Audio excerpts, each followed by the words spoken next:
Halo semuanya, kembali lagi di channel Anime Review Indonesia. One Piece chapter terbaru sudah rilis di web kesayangan kita semua. Seperti apa isi detail chapter kali ini?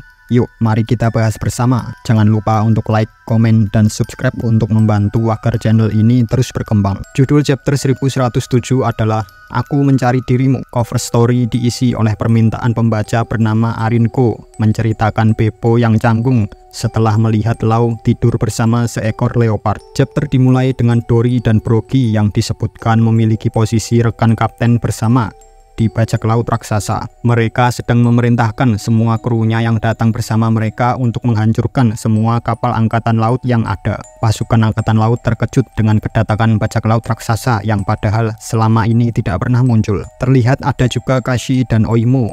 Terakhir kita melihat mereka di Enies Lobby. Usopp dari atas melihat mereka menggunakan teropong. Dia terkejut dengan kedatangan Dory dan Brogy. Nami menyebut bahwa pasti Kashi dan Oimo lah yang menjemput pemimpin mereka itu di Little Garden. Usopp mengira kalau dia tidak akan bertemu mereka di Elbaf nanti. Kita sedikit diperlihatkan rangkuman cerita Luffy dan kawan-kawan saat bertemu para raksasa tersebut. Edison mengatakan kalau mereka pasti datang setelah mendengar berita kalau pasukan angkatan laut mengerahkan kekuatan yang besar untuk menghadapi Luffy dan Vegapunk di sini. Tapi Edison tidak menyangka kalau topi jerami kenal dengan para raksasa tersebut. Brook dan Lilith yang melaju kencang dengan kapal Tausan Sunny masih belum tahu cara menghentikan kapalnya. Sedangkan Jinbei masih dalam perjalanan untuk menghentikan pertarungan Zoro. Saat ini Zoro masih bertarung dengan Lucci. Sepertinya mereka berdua tidak bertarung dengan serius. Atau hanya Zoro yang tidak serius karena Lucci sudah berubah ke mode awakening buah iblisnya. Sedangkan Zoro, dia tidak menggunakan haki, bahkan tidak memakai bandana ketika Zoro mode serius. Lucci tahu kalau kru topi jerami sedang menunggu Zoro, jadi dia mengulur waktu karena mereka tidak akan pergi tanpa Zoro. Zoro dibuat kesal seakan Lucci lah yang mengendalikan pertarungan ini. Sepertinya klimaks pertarungan mereka ada di chapter selanjutnya.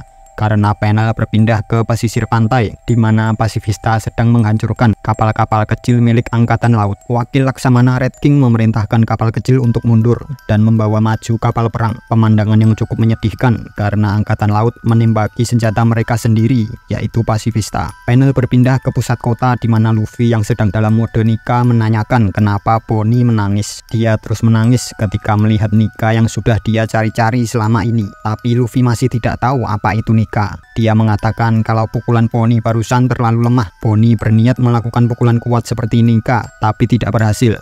Dan dia menyuruh Luffy menunjukkan pukulan yang sebenarnya dengan menghajar Saturn untuk membalaskan perbuatannya yang sudah menusuk Vegapunk. Kemudian mereka bisa pergi dari sana. Luffy baru menyadari kalau Vegapunk terluka parah. Dia mengatakan kalau itu ide yang bagus dan dia sudah bersiap untuk melancarkan serangan. Tapi Saturn menggunakan kekuatan misteriusnya membuat kepala Luffy meledak dan berdarah. Tapi Luffy masih bisa menahan serangan Saturn dan langsung melancarkan serangan barunya, yaitu Gomu Gomu no dan Gatling. Pukulan Luffy menghujani wajah Saturn. Serangan baru ini mirip seperti Gatling Gun, tapi sedikit berbeda karena dilapisi haki dan tangannya yang membesar. Saturn dibuat babak belur dan lagi-lagi terlempar jauh hingga membuat beberapa bangunan hancur. Franky kemudian menyuruh Bonnie untuk melarikan diri dengan fitur melayang dari sepatu yang mereka pakai. Selama mereka masih di Pulau Egghead, maka fungsi di sepatu mereka masih berfungsi. Tapi Bonnie mengkhawatirkan Vegapunk dan berniat untuk mengajak dia pergi. Vegapunk yang seorang dokter sudah mengetahui dengan luka yang dia terima saat ini, jika dia banyak bergerak maka akan mengancam nyawanya sendiri. Tiba-tiba Kizaru datang dan mengarahkan laser beam untuk menyerang Vegapunk. Yang aneh di sini adalah Kizaru menutup mata saat akan melancarkan serangan itu. Apakah dia tidak tega jika dia membunuh Vegapunk? Dan apakah dia tahu kalau seseorang pasti akan menghalanginya? Karena setelah itu Sanji langsung menangkis serangan Kizaru tadi hanya dengan kakinya, membuat Kizaru berkeringat dan memasang wajah terkejut yang belum pernah kita lihat sebelumnya. Franky pun terkejut Sanji bisa menangkis serangan laser beam. Sanji hanya mengatakan kalau kekuatan cinta lebih kuat dibandingkan kekuatan cahaya. Ngomong-ngomong, di sini alis Sanji sudah berubah yang menandakan kekuatan Jermannya aktif, seperti saat Sanji yang membuat pedang Queen patah saat Queen hendak menebasnya. Franky membawa Bonnie dan Atlas membawa Kuma pergi menuju ke pelabuhan utara. Kizaru sepertinya tambah pusing menghadapi dua orang di depannya saat ini, Sanji dan Luffy. Dikonfirmasi sudah bahwa Sanji adalah kru pertama yang bertarung di sisi Luffy yang sedang dalam mode gear 5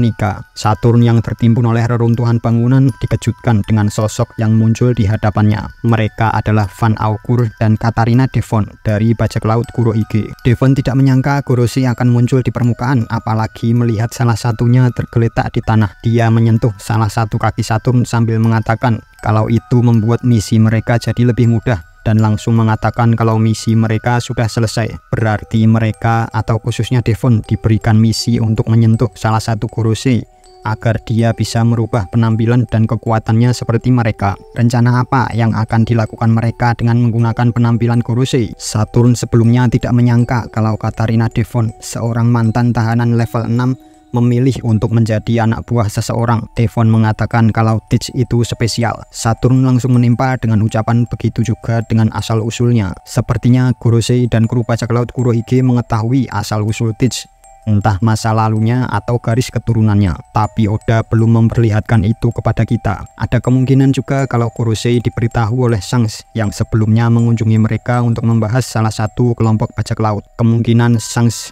memperingatkan Gorosei dan pemerintahan dunia untuk mewaspadai Kurohige Teach dan kru bajak lautnya. Kalau itu benar, berarti Shanks juga sudah tahu asal-usul dan garis keturunan Teach. Saturn menanyakan ada urusan apa mereka berdua ke sini, mengingat kru Kurohige selalu merencanakan sesuatu yang membuat dunia gempar. Van Augur terlihat memiliki aura yang berbeda dari sebelumnya. Dia mengatakan kalau kami semua mengincar dunia, atau lebih tepatnya ingin menguasai dunia. Begitu mendengar jawaban itu, Saturn langsung menyerang mereka berdua.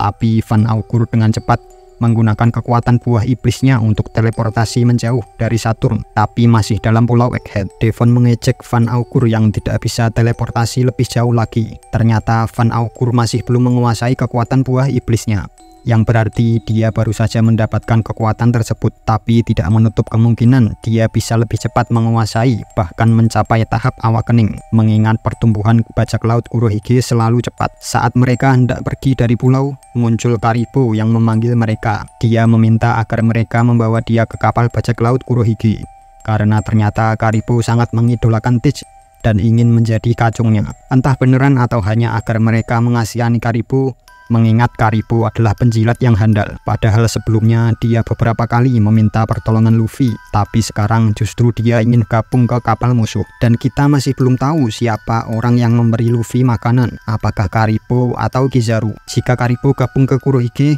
maka Kurohige akan memiliki informasi tentang dua senjata kuno, Poseidon dan Pluton. Sebelumnya di Wano, ketika Karibo melihat informasi tentang Pluton, dia ingin memberitahu informasi ini kepada seseorang. Apakah orang itu adalah Teach? Kita tunggu saja chapter berikutnya minggu depan, karena minggu depan tidak libur. Bagaimana pendapatmu tentang chapter kali ini? Tulis pendapatmu di kolom komentar di bawah ya.